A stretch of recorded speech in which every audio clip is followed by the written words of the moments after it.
Hi viewers, welcome to our channel. ప్రస్తుతం మనతో పాటు సీనియర్ జర్నలిస్ట్ దామ బాలా సార్ వారితో మాట్లాడదాం. నమస్కారం. నమస్తే సార్, కేకే సర్వే మనకు తెలుసు, ఆంధ్రప్రదేశ్ ఎలక్షన్స్ కంటే ముందర ఆయన చెప్పిన సర్వే ప్రకారంగానే ఆ రిజల్ట్స్ రావడంతో ఒక్కసారి లైమ్ లైట్లోకి వచ్చారు, ఫేమ్ అయ్యారు కూడా. అయితే ఇప్పుడు ఆయన ఒక ఇంటర్వ్యూలో బీజేపీ గురించి చెప్పారు. సార్, బీజేపీ ఒక మునిగిపోయే నావ లాంటిది, లైక్ టైటానిక్ షిప్ లాంటిది. సో తొందరలో ఓడిపోతుంది, వచ్చే ఎలక్షన్స్ అన్నింటిలో కూడా ఓడిపోతుంది. దాంతో ట్రావెల్ చేయడం అటు టీడీపీకి జనసేనకి నష్టమే కానీ లాభాలు ఉండవని అంటున్నారు.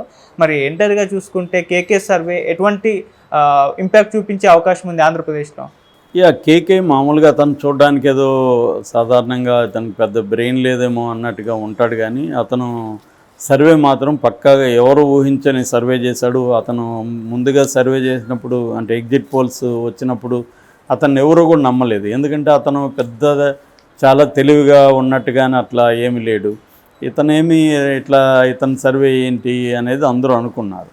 సో మిగతా వాళ్ళంతా చాలా తెలివిగా అనలైజ్ చేయడం అవన్నీ చూసి వాళ్ళది కరెక్టేమో అనుకున్నారు. అతనేదో ముస్లిం పేరు మర్చిపోయాను నేను, ఆరామస్తాను. ఇలాంటి వాళ్ళు ఏంటంటే వాళ్ళ అనాలిసిస్, వాళ్ళు చెప్పే పద్ధతి ఆరామస్తాను కరెక్టేమో అని అందరూ అనుకున్నారు. ఇతను కేకేని ఎవరు పట్టించుకోలేదు.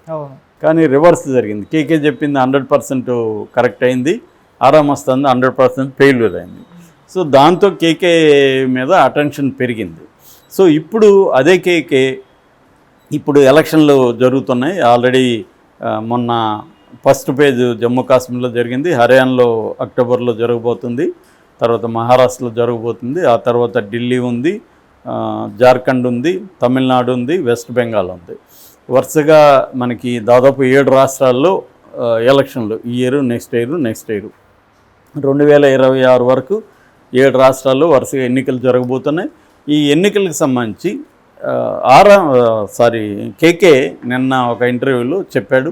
అతను కొన్ని సంచలనమైన స్టేట్మెంట్స్ ఇచ్చాడు. అదేంటంటే బీజేపీ మునిగిపోయే నావా అని చెప్పాడు, టైటానిక్ షిప్ అన్నాడు.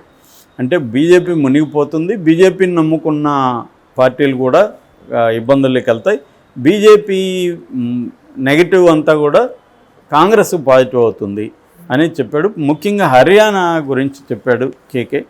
హర్యానాలో 90 సీట్లు ఉన్నాయి, అసెంబ్లీ సీట్లు. 90 సీట్లకి బీజేపీ 89 సీట్స్కి పోటీ చేస్తుంది. హర్యానా లోకిత్ పార్టీ అది పోస్ట్ పోల్ అలయన్స్ పెట్టుకునే అవకాశం ఉంది. ఇటు కాంగ్రెస్, ఇటు ఆమ్ ఆద్మీ పార్టీ, వీళ్ళు విడివిడిగా పోటీ చేస్తున్నారు. వాళ్ళు కూడా పోస్ట్ పోల్ అలయన్స్ పెట్టుకునే అవకాశం ఉంది. ఎందుకంటే బీజేపీతో అయితే ఆమ్ ఆద్మీ పార్టీ కలవదు. ఆమ్ ఆద్మీ పార్టీకి కొన్ని సీట్లు, కాంగ్రెస్ కొన్ని సీట్లు వస్తే వాళ్ళిద్దరు కలిసి అలయన్స్తో అక్కడ గవర్నమెంట్ ఫామ్ చేస్తారు. సో మామూలుగా మిగతా సర్వేలు కూడా బీజేపీ అక్కడ రాదనే చెప్తున్నారు. కేకే కొండబద్దలు కొట్టాడు. ప్రతి 3 సీట్లలో 2 సీట్లలో బీజేపీ ఓడిపోతుందని చెప్తున్నాడు కేకే. సో దారుణంగా బీజేపీ ఓడిపోతుంది. బీజేపీ కేవలం హర్యానాలో కాదు, మహారాష్ట్రలో ఓడిపోతుంది, జార్ఖండ్లో ఓడిపోతుంది, తర్వాత ఎన్నికలు జరిగి ఢిల్లీలో ఓడిపోతుంది, తమిళనాడులో ఓడిపోతుంది, వెస్ట్ బెంగాల్లో ఓడిపోతుంది అని అతను చెప్తున్నాడు. 6 రాష్ట్రాల్లో తుడిచిపెట్టుకుపోతుంది బీజేపీ అని. ఆల్రెడీ వెస్ట్ బెంగాల్లో బీజేపీ లేదు, తమిళనాడులో లేదు, ఢిల్లీలో లేదు, మహారాష్ట్రలో కోయిలేషన్ ఉంది, హర్యానాలో ఉంది. సో వీటిల్లో జార్ఖండ్లో కూడా బీజేపీ లేదు. సో బీజేపీ ఉన్నది 2 చోట్లే, ఆ 2 కూడా కోల్పోయే అవకాశం ఉంది. అలాగే మిగతా 4 చోట్ల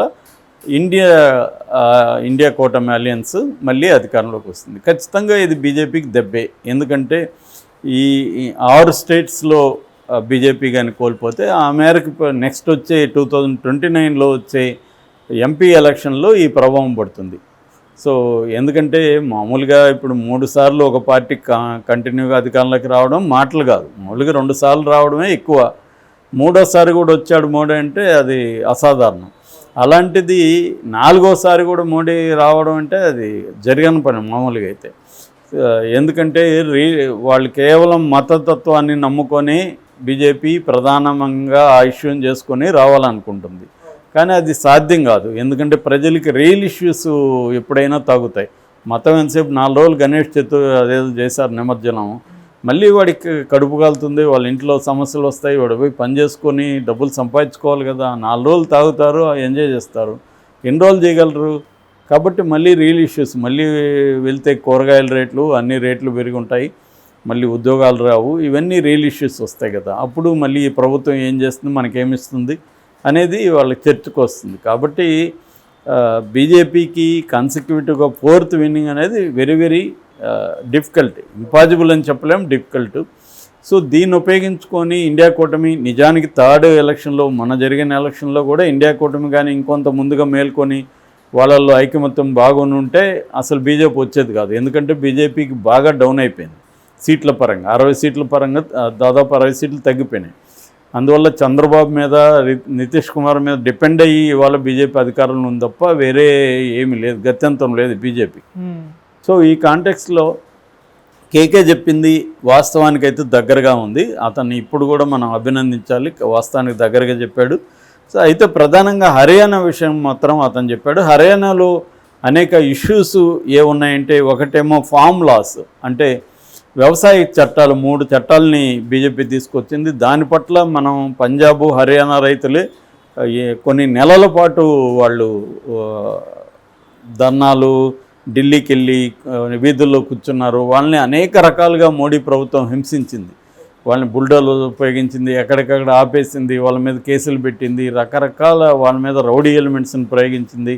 అయినా కూడా ఆ రైతులు తగ్గలేదు, ధైర్యంగా ట్రాక్టర్లు తీసుకొని, వేలాది ట్రాక్టర్లు తీసుకొని ఢిల్లీ మీదకి దాడి చేశారు, ఫైట్ చేశారు. దానివల్ల ఫామ్ లాస్ అనేవి ఇప్పటికి కూడా బీజేపీకి యాంటీగా పనిచేసే అవకాశం ఉంది. అట్లాగే అగ్నిపథ్ స్కీమ్, దీని అగ్నివీర్ స్కీమ్ అంటారు. బీజేపీ ఏంటంటే 4 ఏళ్ళు మాత్రమే మిలిటరీలో ఉండే ఒక స్కీమ్ పెట్టింది. దానివల్ల వాళ్ళకి ఆ 4 ఏళ్ళ ఉద్యోగం ఉంటుంది, జీతం ఉంటుంది తప్ప తర్వాత ఏం పెన్షన్ కానీ ఇతర సౌకర్యాలు కానీ ఏమి ఉండవు. అది చాలా తీవ్రంగా బీజేపీకి వ్యతిరేకత వచ్చింది. ఓకే. దాని తర్వాత అన్ఎంప్లాయ్మెంట్, మేజర్గా మన దేశంలో ఏంటంటే విపరీతంగా అన్ఎంప్లాయ్మెంట్ పెరిగిపోయింది బీజేపీ ప్రభుత్వం హయాంలో. ఎందుకంటే ఎంప్లాయ్మెంట్కి సంబంధించిన స్కిల్ సెట్ని యూత్కి అందించడంలో బీజేపీ ఫెయిల్యూరు. ఒక అంచనా ప్రకారం ఆస్ట్రేలియా లాంటి, జర్మనీ లాంటి దేశాలతో పోలిస్తే మనం 100-140 సంవత్సరాలు వెనకబడి ఉన్నాం స్కిల్ సెట్లో. మనకి స్కిల్ ఫోర్స్ ఉంది, అంటే హ్యూమన్ రిసోర్స్ ఉంది, యూత్ ఉన్నారు, కానీ స్కిల్స్ లేవు. ఫర్ ఎగ్జాంపుల్ పెద్ద ట్రక్స్ ఉంటాయి కదా, నిడివైన ట్రక్స్, ఆ డ్రైవర్సు సంవత్సరానికి కొత్తగా 6 లక్షల మంది కావాలి, కానీ అటువంటి ట్రైన్డ్ డ్రైవర్స్ లేరు మనకి. అందుకని పెరుగు లాంటి దేశాల నుంచి మనకు వస్తున్నారు. ఇలాగ అనేక విషయాల్లో స్కిల్ లేకుండా అన్ఎంప్లాయబిలిటీ అనేది బాగా పెరిగిపోయింది. రఘురామరాజన్ లాంటి వాళ్ళు అదే నొక్కి చెప్తున్నారు ఎప్పటి నుంచో. దీనిపైన కేంద్రీకరించండి, మీరు చిప్స్ మ్యానుఫ్యాక్చరింగ్ ఇంకొకటి చేస్తున్నారు, అది కాదు, అన్ఎంప్లాయ్మెంట్ని అడ్రస్ చేయండి అని మోడీని చెప్తున్నారు. మోడీ వాళ్ళు కూడా మన బడ్జెట్లో కూడా దీన్ని అడ్రస్ చేస్తున్నారు, కానీ ఇదంత ఈజీ వ్యవహారం కాదు. ఇది కూడా ఒక మేజర్ ఇష్యూ. అట్లాగే రెగ్యులర్స్ ఇష్యూ, రెగ్యులర్స్ మనకు తెలుసు, బ్రిజ్మోహన్ దాస్ అతని పేరేదో ఉంది, బ్రిజ్భూషణ్, అతను వల్ల వినీష్ పోగొట్టు ఇలాంటి వాళ్ళు ఎంత ఇబ్బందులు పడ్డారని మనం చూస్తాము. అది కూడా హర్యానాకు సంబంధించిన ప్రధానమైన ఆస్పెక్ట్లలో అది ఒకటే. అట్లాగే ఎంఎస్పి అంటే కనీస మద్దతు ధర, మినిమం సపోర్ట్ ప్రైజ్ అంటాము. ఈ మినిమం సపోర్ట్ ప్రైజ్ రైతులకు అందించడంలో కూడా అక్కడ దారుణంగా ఫెయిల్ అయింది హర్యానా రాష్ట్ర ప్రభుత్వం.